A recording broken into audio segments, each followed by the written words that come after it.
Hi, Michael Tillinger here.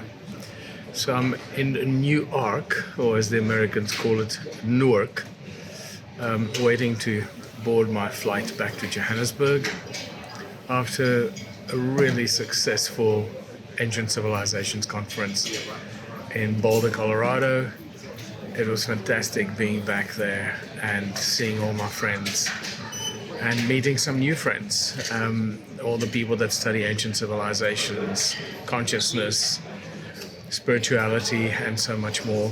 And meeting Jirka, the founder of Gaia TV, once again having a few meetings with him and deep conversations. People like Robert Grant and some of the researchers that I've not met before, like Filippo and Armando, the two Italian scientists that have discovered those tunnels, those deep shafts under the Great Pyramids of Giza, and so much more.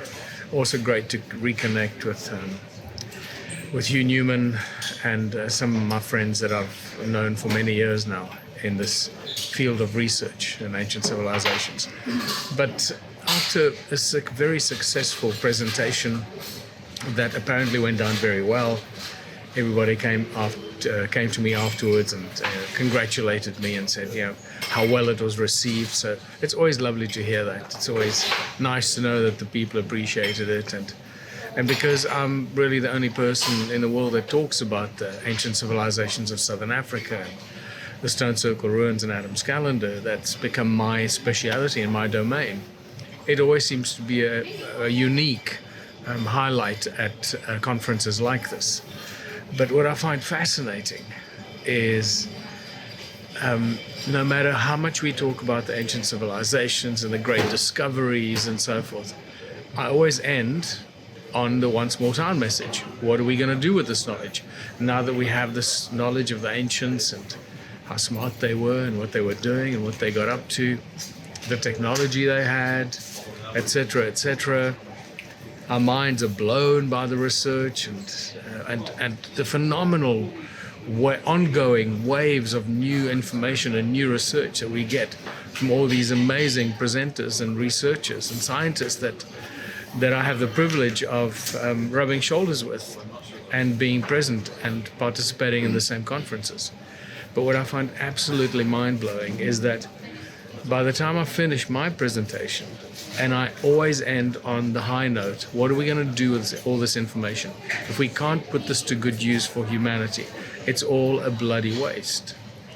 So, and then I end with the Once More Town initiative, presenting Once More Town as a solution for this crazy world we find ourselves in, and laying out very shortly and briefly how the Once More Town philosophy works, how the Once More Town membership works, and how people can get involved, and what we've achieved over almost 20 years now, and how close we are to a breakthrough right now with our blockchain, our platform, our memberships, our infinity token, the technology tokens, all the new technology that we're busy developing, that we've finished developing, and we're about to move on to the next wave of technologies and so forth. So by the time I finish with the Once More Town initiative, it blows my mind that suddenly everyone focuses on that thing, and everybody wants to know more about Once More Town,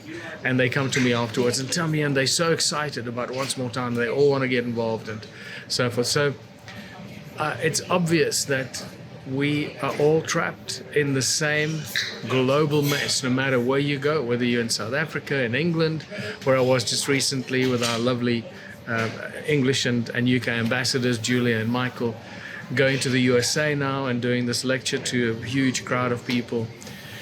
And the feedback that you get about Once More Town is just intensifying, and people seem to be more and more focused and more determined to get involved, to embrace this philosophy and to take it to the next level. So I really feel incredibly grateful that I was able to come to the USA and share my research and information, but to continue taking the Once More Town message to the people once again in a new wave in 2025 coming towards the last quarter of 2025, in a whole new wave of reigniting the One Small Town message, with a new wave of technology and support that we have for those that are interested in One Small Town, who want to take it, who want to embrace it and take it to their communities and launch this in their communities. This is the time. This is a place to get involved. So while I'm waiting for my flight, as you can see, there are planes behind me or whatever. Luckily, this is just a 3-hour layover, unlike the 7-hour layover I had on my way into the USA. So this is just to remind people that no matter how much we talk about ancient civilizations and all that amazing, mind-blowing information, what are we going to do with that? And I am of the absolute conviction that One Small Town is the message that I've been given and somehow been able to download and plug into and convey and translate into something physical, something usable, useful, that everyone anywhere around the world can go online and become One Small Town member, read about it, learn how to get involved, learn how to implement it, and let's go, let's make it work. Let's get One Small Town off the ground.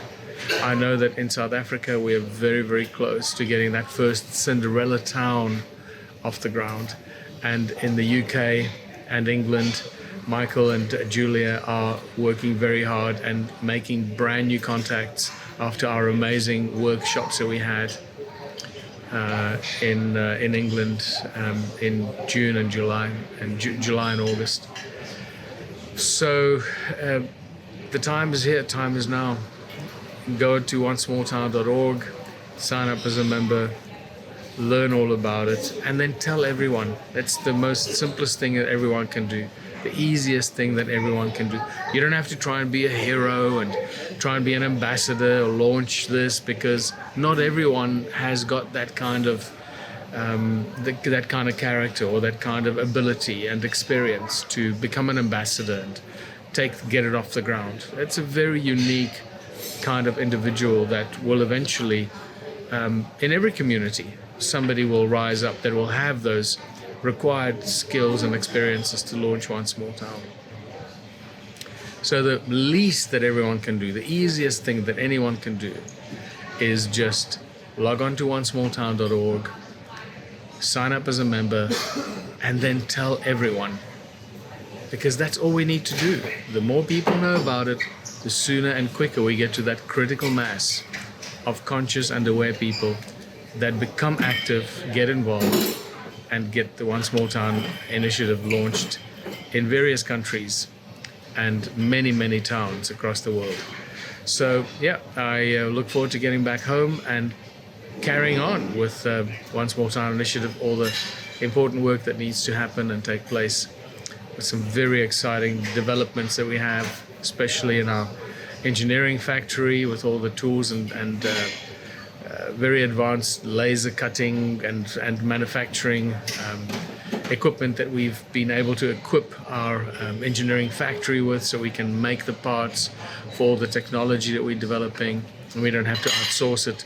So much going on.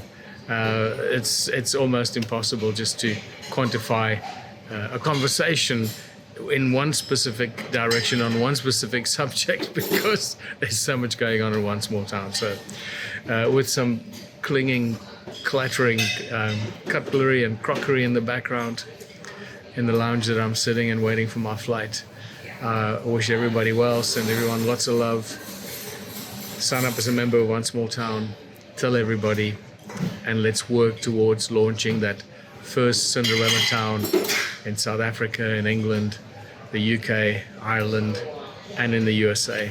And then all the other English-speaking countries, Australia, New Zealand, etc. So I look forward to catching up again. And until next time, it's Michael Tellinger. Bye for now.